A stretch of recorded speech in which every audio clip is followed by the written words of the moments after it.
countdown is well and truly on for Champions Day at Sha Tin on Sunday. Before that, though, we head to Happy Valley on Wednesday night for our feature race, which is the Korea Racing Authority Trophy. A very warm welcome to Racing to Win. I'm Andrew Lejeune, joined here in the studio by our form analyst Paul Lally and race caller Brett Davis as well. Brett, and before we get on to Sunday, a good card to get through on Wednesday night with a couple of Class 3s. There are, Andrew. Yeah, there's some competitive racing again at the Valley. As you mentioned, Korean theme again. It's been going on for a couple of weeks, and of course the Korean Racing Authority Trophy will be the highlight. So looking forward to that. I think there's just one or two first starters. A little jackpot which Paul will highlight, but as you said, it's a bit of an entree towards the main course on the weekend. Certainly is, and that entree includes a decent jackpot in the TT pool. Yeah, 1.7 million is the jackpot in the TT, so a little bit of extra money floating around there as well. Two first starters, there's just the two. I don't think either of them will probably feature, but interesting runners. All right, and as far as Sunday's concerned as well, we've got live track work this week. The 4 international raiders, we'll see them each and every morning this week. That's right, yeah, live webcast Wednesday, Thursday, Friday morning. So looking forward to that. With only the 4 international runners, we'll be incorporating, I understand, some of the track work from earlier on in the morning of the local horses to make a real solid program for you. Yeah, it's a lot for 45 minutes otherwise with the 4 horses. We can talk, but not that good. All right, before we get on to that, let's look back on the action from Sha Tin on Saturday with our racing review.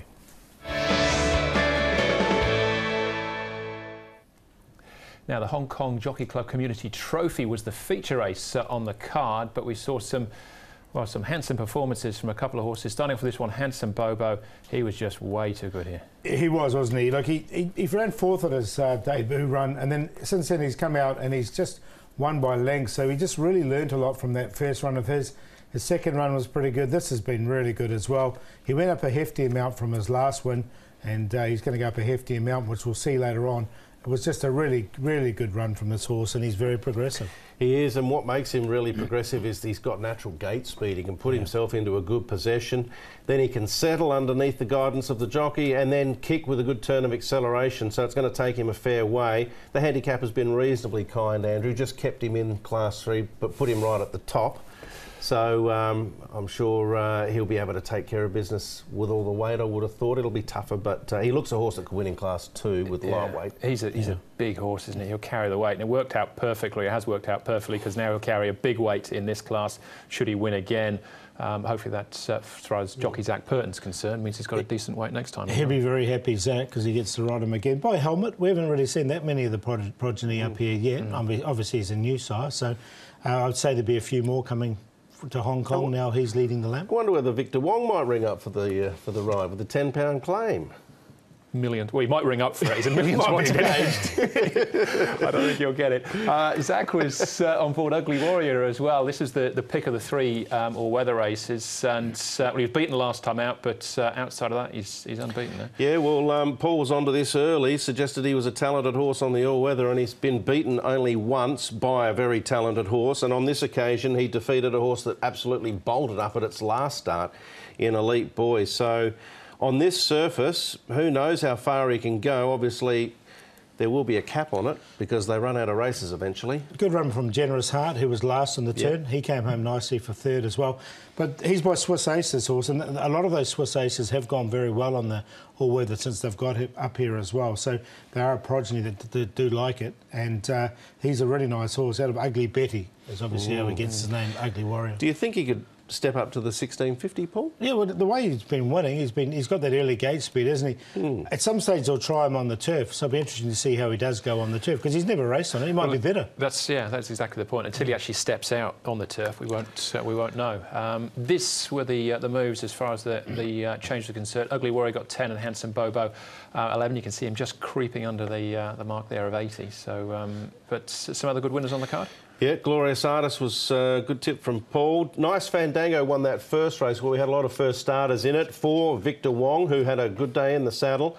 And obviously Gracious Rider, who went off like a scolded cat at his last outing, was able to score at a big price, defeating the short price favourite in Aero Happiness. So you managed to find that result. You were pretty happy. Kobe Boy looked good as well, winning the last race. He had a perfect run, didn't he? But he made the most of it. He's looked good in all his starts here in Hong Kong. I mean, he just showed that when he did win that race at 90-odd to 1, it wasn't a fluke. And he was 3 or 4 wide that day as well when he did win the back end of last season. And he's run 3 good races now this season. Yeah, right. OK, that was the weekend's action. Then a Saturday at Sha Tin. So we can find some more winners, though, with our horses to follow.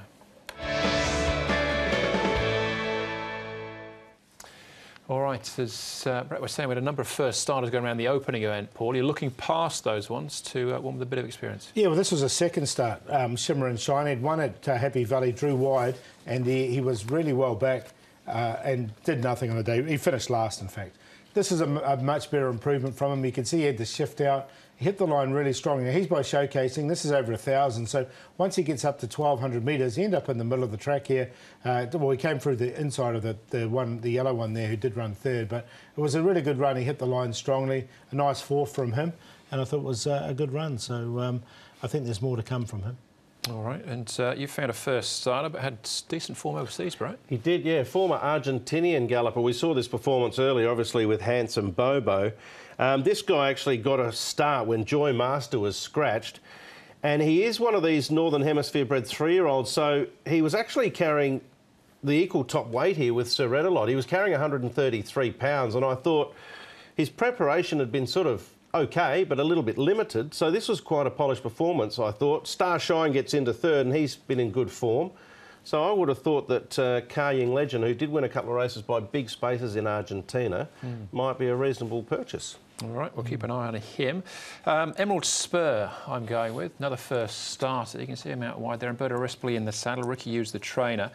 Now, his trials have been very similar as well. He's been getting back and staying on. This is 1,200 metres. He's by Super Easy, the Guineas winner from Singapore. So I think he'll be better in time. And you just see the way he stays on here down the outside. I think this is quite a taking performance on debut. That's Aero Happiness out in front. Eventually run down by Gracious Rider. He was one of the few shorties on the day who was beaten, but doing all his best work late. I say next time out, probably 12 again, maybe 14, but further in time. The horse he finished alongside of Sam's Love would have been a big chance on Wednesday night, but he's not going to follow through with the quick backup. No, he is scratched. All right, as far as suspensions are concerned, Triumphal Trumpet. But Responsibly got a couple of days for him, 29th to 3rd of May, and Multimax and Alvinung also 2 days, 29th to the 3rd of May for him. Right, on to Wednesday night's programme at Happy Valley. And as far as the withdrawn horses go, Goal for Gold in the opening event on a number of downgraders is now replaced by Spicy Double. Karis Teaton will be in the saddle there. Sam's Love, as Brett was just mentioning, big run on the weekend, but not backing up. So Adonis now gets a start, who ran well last time out. I Am Power is scratched out of race number 6. He would have been on debut. And Contribution would have been a big chance in race number 7, but his place is taken by Win for Charity, who might take up the similar place in the run as well. He might be the pacemaker now, out in front. So Contribution out, Win for Charity is in. This is the 66th meeting of the season. We're at Happy Valley. 8 races. We're on the C course as well. We kick things off with the Class 5 over the 1650, headed by Little Fancy. Drops into Class 5 for the first time. Excellence back in this grade. He's won here in the past. Dutch Windmill also drops back into Class 5. Gold Velvet gets the blinkers on. First start for Tony Millard. The Legend gets the blinkers on for the first time as well. Jolly Amber is 0 from 15 so far. First start for Dynamic Lines for Richard Gibson. And down to Winning Lee. Probably roll forward from Barrier 2 with Alvinung in the saddle. And potentially take up the lead, Andrew. The Legend from Barrier 7 with blinkers going on should race a little bit handier. Tawny's drawn 5 and he can position up quite well. You just wonder whether Dutch Windmill, Happy Century, maybe one that pushes forward, and maybe even Eastern Prowess, who from time to time has pressed forward in the early stages, but ultimately Winningly should have the pace to secure the top spot. First one we're going to take a look at here is Little Fantasy. Douglas White doing the work on him. He's coming down here into Class 5. He's dangerously rated at the moment as well, this horse, and his track work indicates to me anyway that he's on the improve. He moves nicely enough. Second one we'll look at here is the Legend. He's on the inside here with Doctor's Delight. You can see he moves okay for a Class 5 horse as well. Now, they're putting the blinkers on him for the first time. He's working without them here on this occasion. And the next one we'll take a look at here, the third one is Tawny.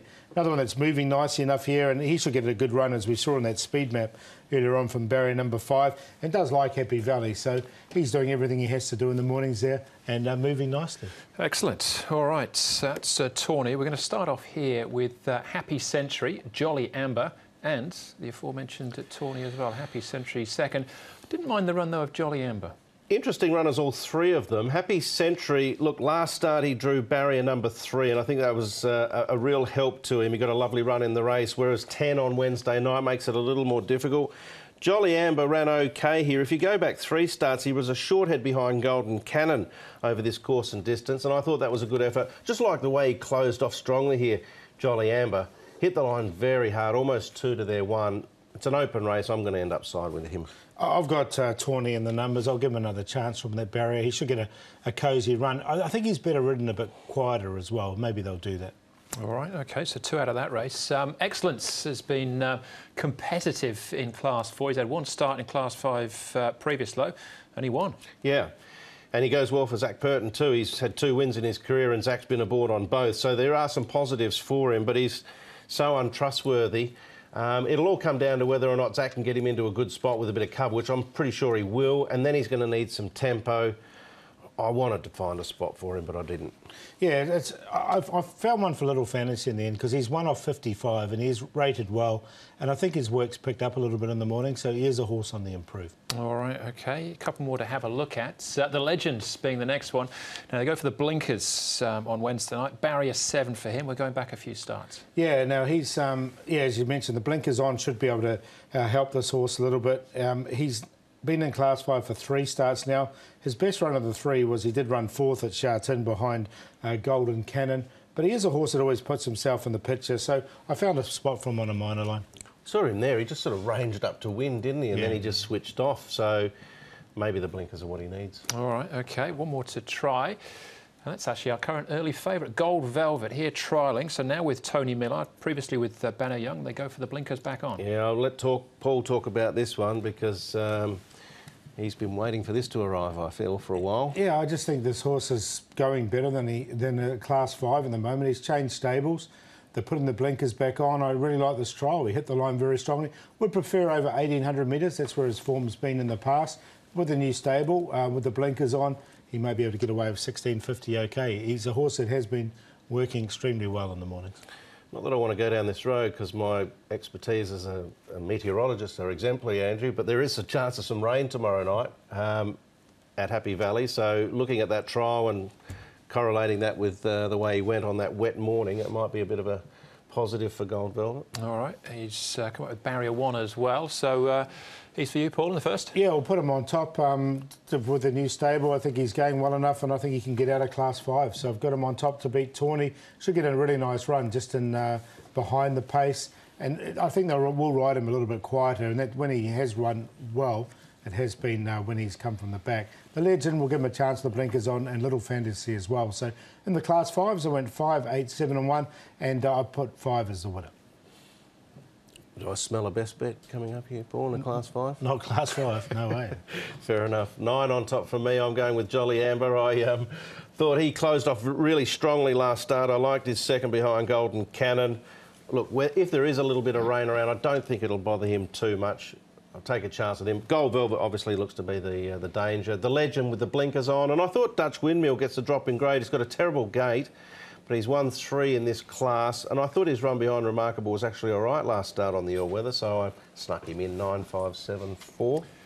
Same cue as you, Brett. I've got 9 and 5. That's the way I'll be going in the opening events. Feature race is race number 6 on the programme. We'll take a short break, come back with a second, though, Class 4 over the 1200.